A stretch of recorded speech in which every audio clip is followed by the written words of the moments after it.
ரொம்ப சந்தோஷமான ஒரு மனநிலையில் நின்றுட்டுருக்கேன். நன்றிங்கிற ஒரு வார்த்தையை தவிர வேறு எதுவுமே இல்லை சொல்கிறதுக்கு.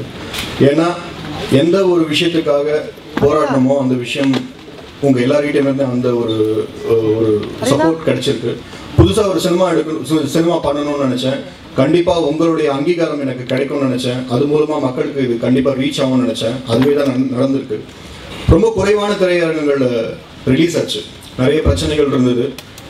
அதை மீறி ரிலீஸ் ஆனதுக்கப்புறம் இப்போ நான் இந்த நிமிஷம் பேசிகிட்டு இருக்கும் போது கிட்டத்தட்ட ஒரு 60 ஸ்க்ரீன்ஸ் இன்க்ரீஸ் ஆகிருக்கு. அது மட்டும் இல்லாமல் கர்நாடகா, கேரளாவில் நாளைக்கு படம் ரிலீஸ் ஆக போகுது. 25ஆம் தேதி தெலுங்கில் ரிலீஸ் ஆக போகுது. உங்களுடைய சப்போர்ட் இல்லாமல் இது சத்தியமாக சாத்தியமே இல்லை. உங்கள் எல்லாருக்கும் நன்றி நன்றி நன்றி. தேங்க்யூ.